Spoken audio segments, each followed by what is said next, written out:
verset 15, je crois, à 16, non, à 17 même. La Bible dit, n'aimez point le monde, ni les choses qui sont dans le monde. Ça, c'est le verset 15 qui le dit. Si quelqu'un aime le monde, l'amour du Père n'est point en lui. Hein? C'est ce qui est écrit. Les choses du monde dont on parle là. C'est pas ça? C'est ça. C'est propre. C'est pas ce qu'il y a ici? L'amour du Père n'est pas en eux. Ce qui est bien, c'est qu'il y a des choses de Dieu. C'est parce qu'il y a une différence. Dieu a mis une différence. Pour plaire à Dieu, pour être simple de corps. Dans ces choses du monde là, ça souille le corps. N'aimez point le monde et les choses qui sont dans le monde. Les choses du monde dont on parle ici, dans ce contexte précis, c'est ce qu'on a identifié dans 1 Corinthiens 7, verset 34. Vous voyez?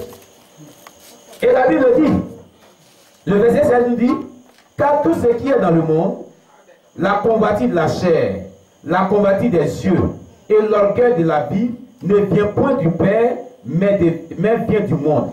Quand ces personnes-là s'habillent et mettent toutes ces choses-là, tous les yeux des autres sont sur eux. Convoitise des yeux, convoitise de la chair. Faut qu'on me regarde, faut que je paraisse. L'orgueil, la piété, la tête haute, c'est moi. Je suis bien habillé. Vous comprenez? Et puis regardez, quand on met tous ces parures là, toutes ces choses on finit de mettre, ça commence à dire, ah chérie, qui a fait tes choses? C'est maintenant tu es belle. Donc Dieu est là-bas, c'est maintenant elle est belle. Donc à part ces parures, quand je l'ai créée là, elle n'est pas belle. Or la Bible nous dit dans Genèse 1 verset 31. Prenez Genèse 1 verset 31, lisez. La Bible dit, quand la Bible décrit l'homme, il dit, et Dieu vit, tout ce qu'il avait fait était très bon. Ils n'ont pas dit bon seulement, ils ont dit très bon. C'est-à-dire que le très bon veut dire, il n'y a pas eu d'erreur.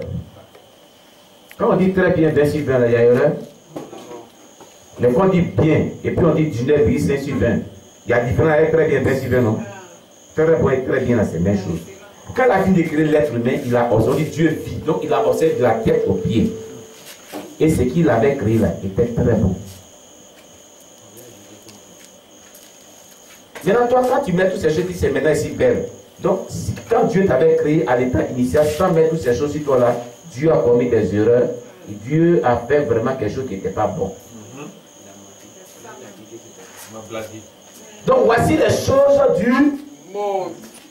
Choses du monde. Et Jacques 4, verset 4 dit, celui qui aime le monde est inimitié avec Dieu. Pas amitié. Inimitié, c'est-à-dire que tu deviens ennemi de Dieu. C'est ce que le verset dit. Et alors maintenant, Paul vous dit, chercherez après, quand il prend, quand on prend les Galates 1, verset 10, il dit, attends, va lire, il faut terminer pour que tu continues, pour pas je vais trop, parce qu'il y a beaucoup de choses à dire ce soir. Il y a beaucoup de choses à dire. Oui. Il dit, et maintenant, est-ce la faveur des hommes que je désire ou celle de Dieu? Est-ce que je cherche à plaire aux hommes? Si je plaisais encore aux hommes, je ne serais pas serviteur de Christ. On dit qu'elle cherche à plaire à son homme, non? 1 Corinthiens 7, 34, là, la femme mariée. Là. Donc elle cherche des moyens à plaire à son homme, les moyens du monde à plaire à son homme. Paul dit, il ne cherche pas à plaire aux hommes. Je ne serai pas serviteur de Dieu. On cherche à plaire à Dieu. Ce qu'il dit dans la Bible, c'est ça qui amène, c'est ça qui nous amène à le plaire. Alléluia. C'est tout. C'est tout. Donc tout ça c'est dans la Bible. Termine. Bon. La deuxième préoccupation, Oui. nous sommes dans le temps des NDIC. C'est-à-dire que tout l'enseignement, toute l'information que nous recevons, c'est les masses médias, la télévision, les journaux, la radio, autres, j'en passe. Aujourd'hui, sur nos chaînes de télévision, il y a plusieurs chaînes de chrétiennes qui sont suivies au travers du monde. Impact TV, MCI, LMTV, Béni TV, j'en passe.